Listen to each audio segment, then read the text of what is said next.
This podcast is a conversation by Julie Benetti and Susan Barbaro and is a production of VI Alliance, copyright 2019. And this chart-busting hit, Alone Leave Me, courtesy of New Threads, is available everywhere. Hi, this is Susan Barbaro, and I'm here with Julie Benetti, and we are now going to read Lao Tzu's Tao Te Ching, part of our Ancient Text podcast. And I just want to start off by saying that we're reading the translation by Richard Wilhelm that was produced in 1901. But Lao Tzu's teachings go back thousands of years. And what I think is important to say, Julie and I had this conversation, and I think it's worth saying that, you know, even in the book, in the introduction, he talks about it being, you know, this stuff is thousands of years old, and for the past hundreds of years, and I'm sure it would go thousands, but the past hundreds of years, tons of people have tried to translate it and what it really means. And so this is our attempt at giving a version or how we're starting to look at it. We're not saying this is what it is, this is what it means. Because the translation, you know, also we have to keep in mind that it's based. It was translated from Chinese using Chinese characters, which are like pictures. Right. So the translation is even subject to, you know, what does it really mean? What is he trying to say that was conveyed in the picture? So. We could spend hours, 30, 40 hours going through this entire book line by line, and we actually did do it, and we said we can't do this because this is painful for anyone who's listening.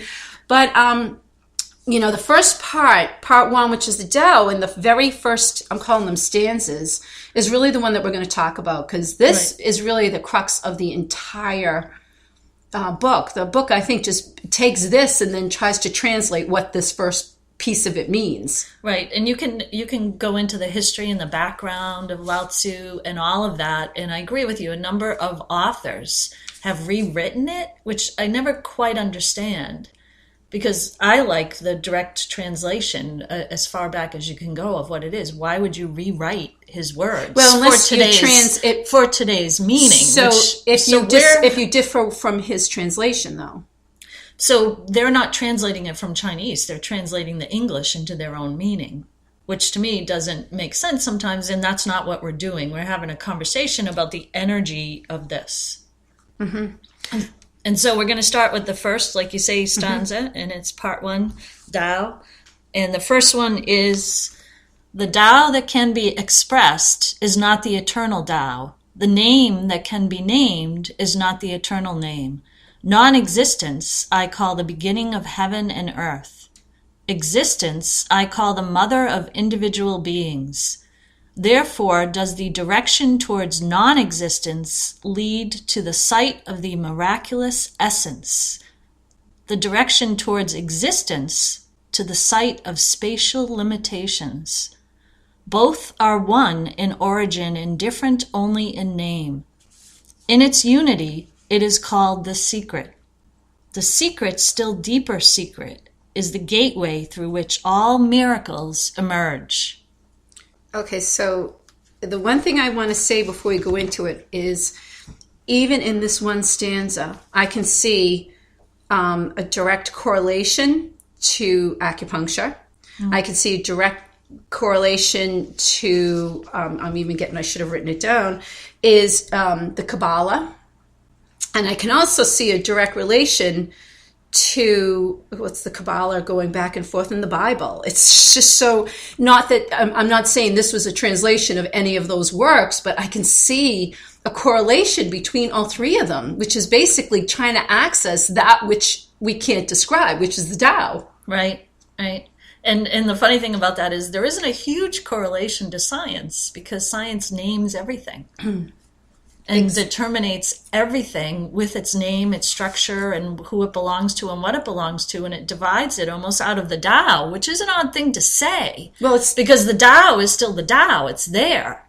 And it says here, you know, it says the direction towards existence to the site of spatial limitations, and that defines science. Yet it says both are one in origin. Right. But science can't say that. It can only go so far.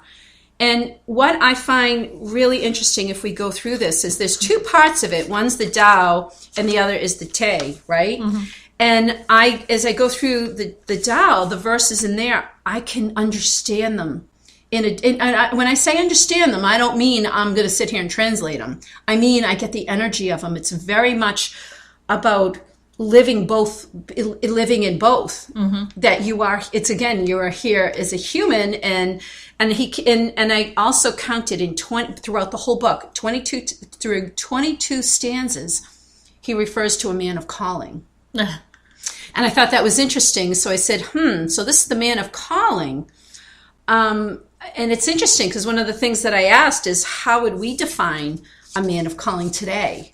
If I look at the third one, and we decided we weren't going to go stanza to stanza, but if you go through the third one, it talks about the man who, tries to live in the Tao. I mean, I think that's his definition of the man of calling, right? When you talk about the man of calling? Okay, I have a little bit of a hard time because the first one says, don't define anything because you limit it. So now we're defining the man of calling. No. See, I think the man of calling is us. Mm-hmm. Is us who try to live within the Tao. Mm. So I'm not defining the Tao. I'm defining the definition of a man of calling. And so to me, the man of calling is how the book goes through and says what the man of calling does to embrace the Tao. Even if you can't express it, you can embrace it. Mm. And so I thought it was interesting as I go through here, a lot of the first stanzas, the first part of the book talks about living in the Tao and the person who attempts to do that and strives, and whether I'm, is successful, they refer to as a man of calling. And I thought that was interesting because I thought of today, how would we define a man of calling today? Because it's certainly not I'm going to say it. I'm going to put myself out there. This is Susan, not Julie saying it. It's not a religious figure. Mm-hmm. It's not it's not a president. It's the average person is the man of calling. And so if you embrace that and yet you live in today's world, that's an interesting conundrum. What do I do with this? Because it talks a lot of these man of calling being kind of letting go of things. And it's funny, when you express that, the only place I can go with that phrase, the man of calling, is, of course, you look at the people part and I look at the energy part, and I just go right to calling. What does he mean by calling?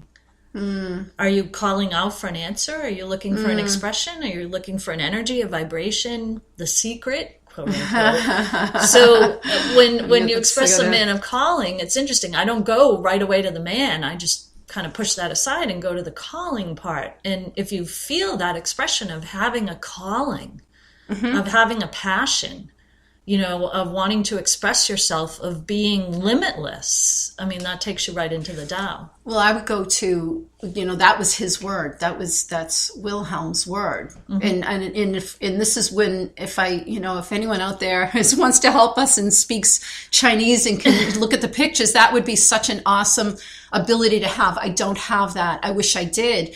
But to be able, I wonder what the picture that he defined, what the man of calling, it's like the hieroglyphs, right? They look, right. I always find that fascinating. They go to Egypt and they talk about the hieroglyphs and they define it. And I'm thinking, how the heck do you define it? Right. And I guess that's what psychics do too, right? You say people get pictures, and I just find that it's still subject. Right. And you're also, when you get the pictures, you're also going into that vibration of the unconscious because it works through symbols. And so it captures and encapsulates what the meaning of it is without the words. And that all relates back into the first one again. The Tao that can be expressed is not the eternal Tao. So to me, a man of calling is, my one interpretation is, it's exactly, calling is, it's funny, 1901, and this is a German who did this. A man of calling, because what is it? What's my call? Everyone says, what's my calling? Right. What's my calling? What is it I'm supposed to do? Which leads into the next thing, which is the whole idea of doing. Mm. And so... And I think I go all the way to number 11 because I love number 11. And number 11 to me is the essence of the importance of being. Mm. And it's a very short one, and I'm just going to express it here. I know we said we were just going to hit the first one.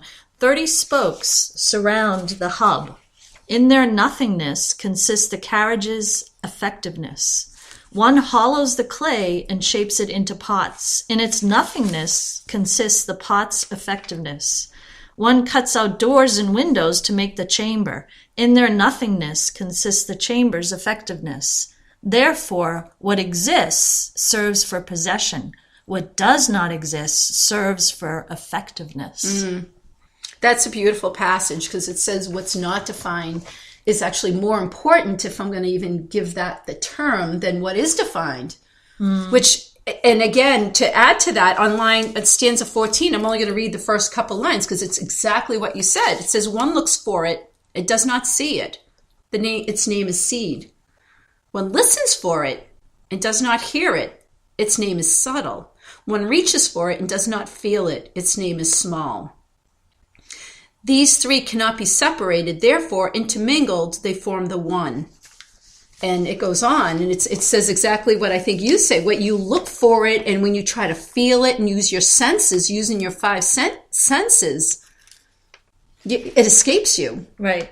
It's like a sieve. It's like, carrying water in a sieve. You just, you're carrying it, but the holes are really more powerful than the structure that's trying to hold water. If you're carrying carrying it in a...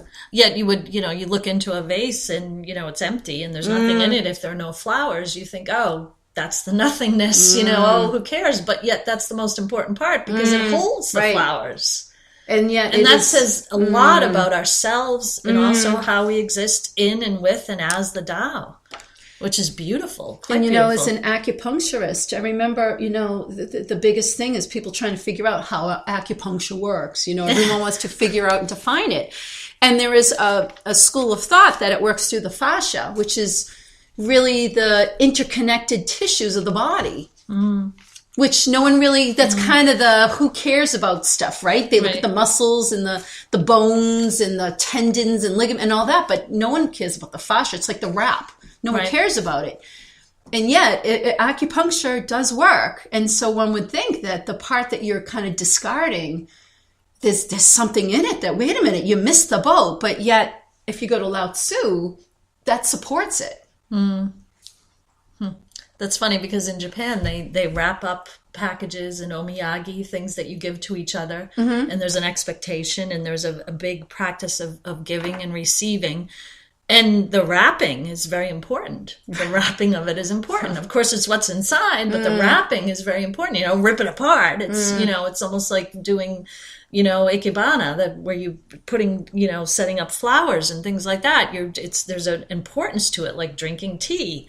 There's almost a ceremonial unwrapping of it. Can somebody work with Julie and get her Chinese and Japanese? She's got such a core basic. She just needs someone to kind of push her along. She already knows so much of this. When was the last time you spoke? It was like was it 20 years ago? 30 years ago? No, I've spoken it in my dreams. So that's all I'm saying. It would be great to get, we got to get you up to speed, push you a little bit on that. So I'm good. I'm moving along in that.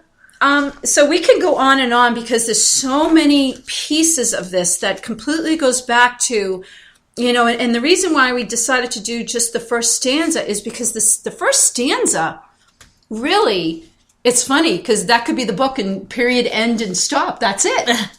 Right? And then the rest of it, as I look at it, I'm going to go just with the Tao because Julie's going to take over when we go to the Te, the second part of the book.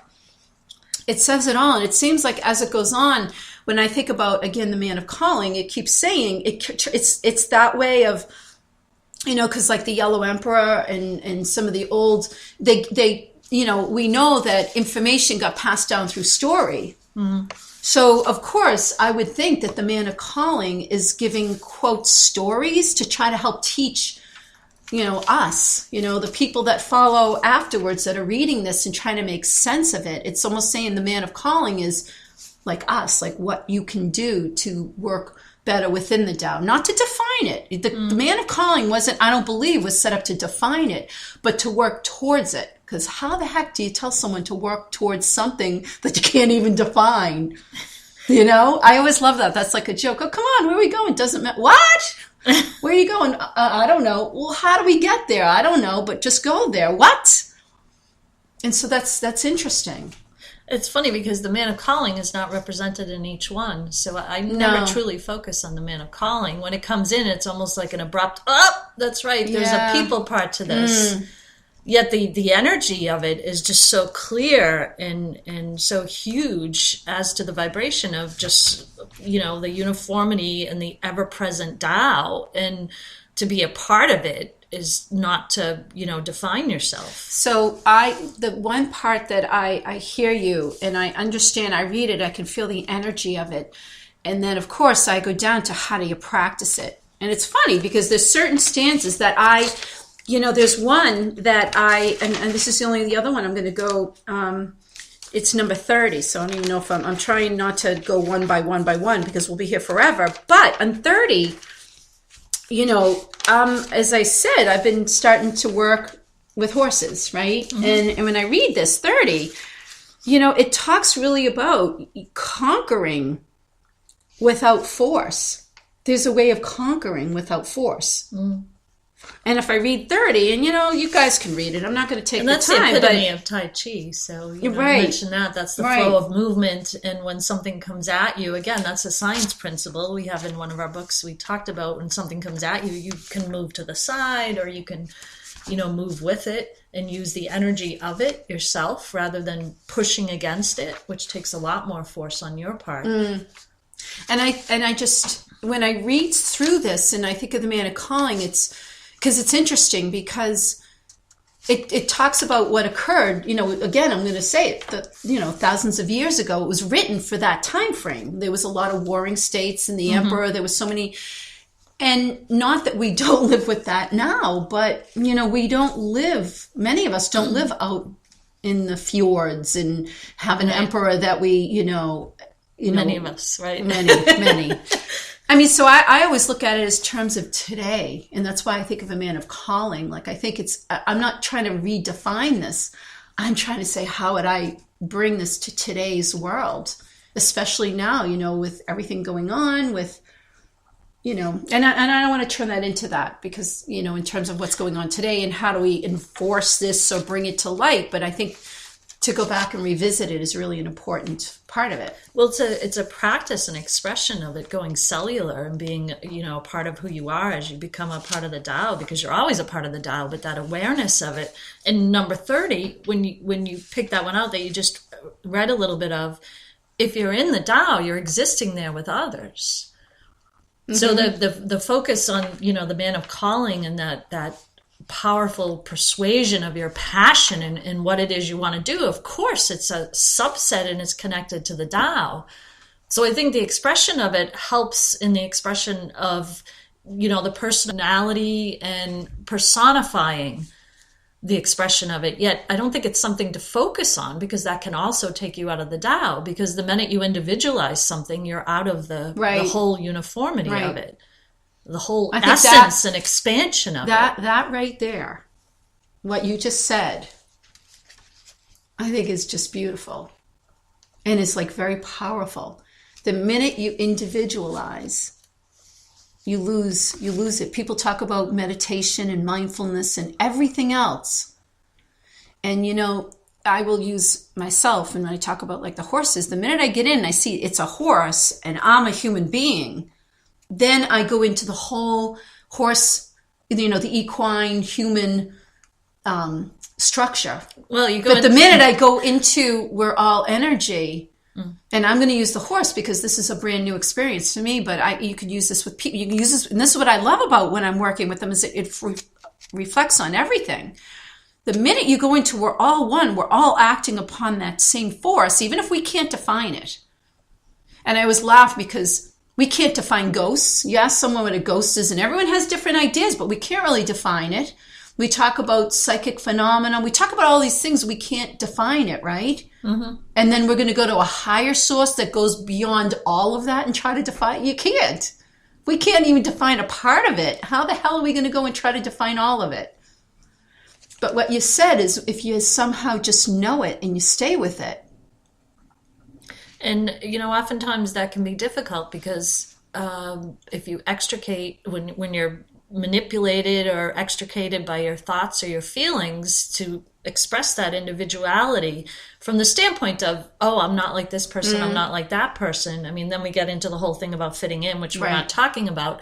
But that sense of belonging and not belonging is, should be irrelevant in that sense, because we all belong. We're all energy. Right. We all belong. We're all in the Tao. We're all of the Tao. So there's individuality, which is beautiful for creativity and expression and all these wonderful things. Yet in the sense of individuality, setting ourselves in our own little prisons against each other, it's horrifying. It's terrible. And it's not empowering at all. And it goes against the Tao, and it doesn't make sense. So I'm putting you on the spot now because I have a question. Okay. The second part 2 is Te. So the Tao is the way, and Te is virtue. Okay, so so we read this. You've read this like 2,000 times. Once when I went to Japan, I brought this as a little book, and I said, you know what? I'm going to memorize this because I don't know what kind of books I'll find. And when I went to Japan, it was great. I was on Shikoku, and I went to the library, and there was a Jane Austen book. So I was like, I don't need to memorize this. So it was kind of cool. But still, I remember parts of it, and it's fun. Every time I reread it, it's like the Kabbalion. Every time I reread it, or I pick it up and look at it, I get something different. And so I can say that you've read this a lot of times. We'll just leave it at a lot. I've read this just a few times. And I have to say, preparing for this podcast, when I read it, I got something different. I understand, and that's a very loose term when I use it, part 1. Then I looked at part 2 and I'm like, okay, all bets are off. So I think maybe the next time I read it, I'll understand part 2 a little better. Again, it's a feeling of the energy. It's not that I can say, oh, this is what it means. Right, and it moves with you. And I think when we do the next podcast, we'll look at part 2, the Te, which is virtue. Thank you for listening to this production from EI Alliance. Check out our Amazon authors pages for books and podcasts. Find New Threads music and their latest album on iTunes, Spotify, and newthreads.us.